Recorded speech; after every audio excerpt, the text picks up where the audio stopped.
the European Union is basically having a sort of a stand back, wait and see approach. Let's find out. Let's see if Donald Trump doesn't get reelected in November. If he doesn't get a second term, then everything is back on the table and normality can resume. So that seems to be what the European Union has been doing, because if you look at the mechanisms that the EU promised to try and save the JCPOA, those mechanisms haven't been up and running.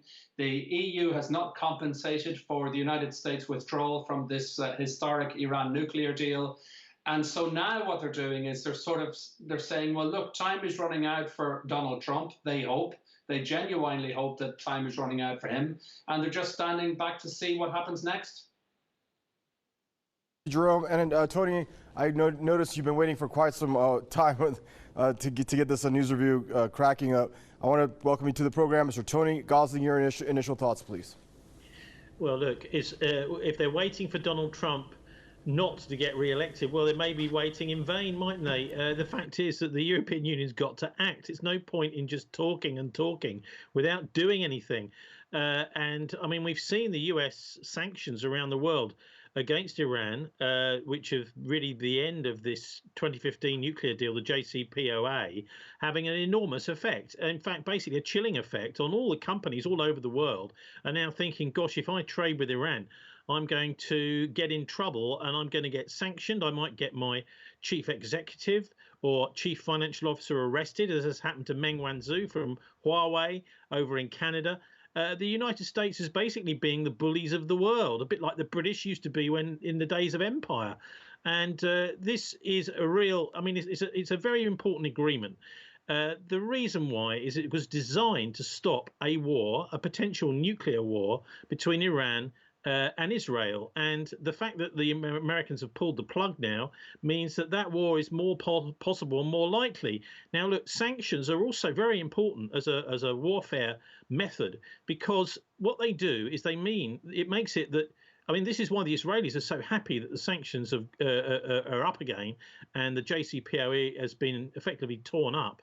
I mean, obviously, there are still some people left in it, and it's nice to see the Europeans haven't just given up completely, but they need to be action in Europe, because the point is, if the US companies, corporations, etc., if corporations and companies in Europe are trading, doing nice deals with Iran, this is a really good way to stop there being a war.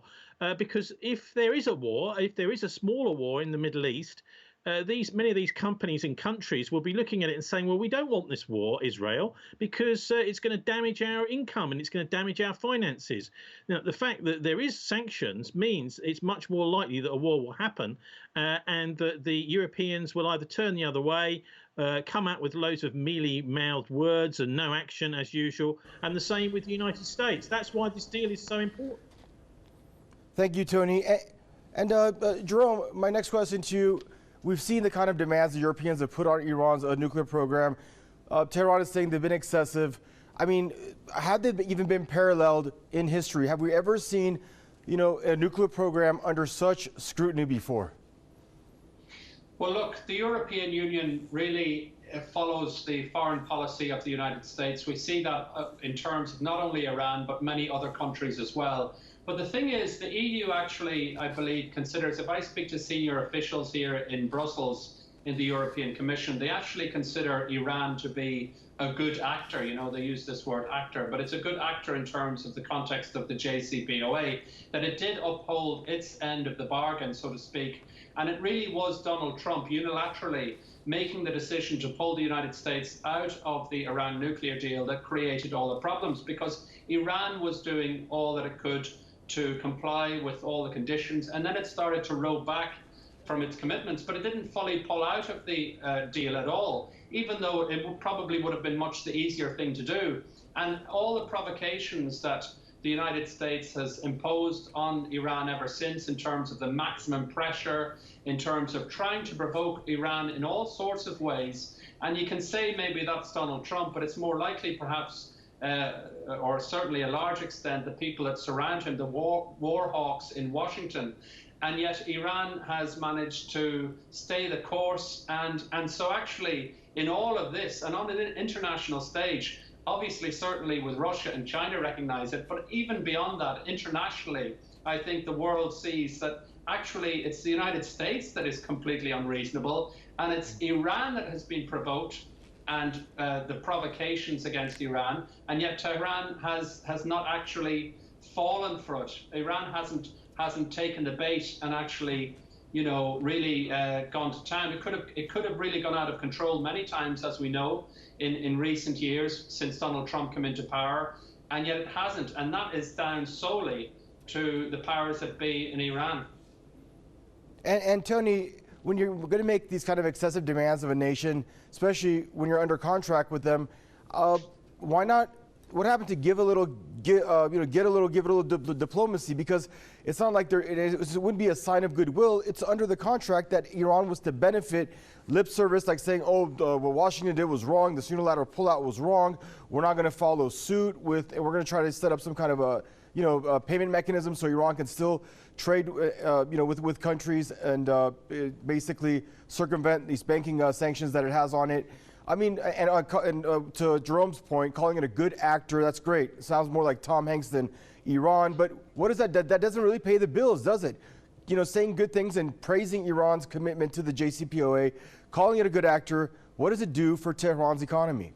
Well, look, I agree with everything you say there, and it doesn't make any rational sense whatsoever, unless you're a warmonger that wants to encourage a nuclear war. And by the way, it's Israel that has nuclear weapons. Apparently, they've had them since 1967, since the Six-Day War and the October War in the 70s. They had nuclear weapons, and it's a nation that was created by terrorists. The British should remember this, since those terrorists were killing mostly British soldiers and British police in the British-mandated Palestine at the time, and the Prime Minister now is an ex-Special Forces state terrorist. So we should be rather concerned about the nuclear weapons being in these hands. But look, the reason it's irrational and it's not being sorted out, particularly in the English language world, is because of the media. The mass media over here is just simply not interrogating the facts.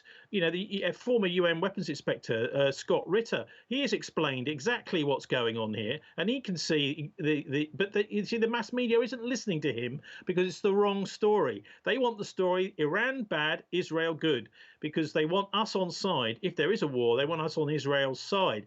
That we've had Reuters had their annual trust survey out for the UK last week, and it's an absolute disgrace. The trust in the news here in Britain, that's newspapers, television and radio, all of it, the mainstream news, that is, the London media, is now down to 28%. So only 28% of people watching the television and reading the newspapers actually trust what they're seeing and reading. This is the lowest it's ever been. It's the lowest in the world, and it's down 12% from last year. So you can see what's going on here. The media is just spinning things pro-Israel all the time, and the public simply don't trust the press and the media anymore. So that's why it's so important what you're doing here with Press TV. At least there is some voices out there of sanity, because the actual policy of trying to tear up this JCPOA could possibly lead to a world war. It's totally irrational, and the Israelis particularly need to be called out 100% for what they're doing, and it's their lobby in the US which is mainly responsible for this, people like Jared Kushner. All right, gentlemen, thank you both for joining us. Time has gotten the better of us. Jerome Hughes joining us from Brussels there, and Mr. Tony Gosling joining us from Bristol. And viewers, that's a wrap for the segment of your Press TV's News Review. Thank you for tuning in, and goodbye for now.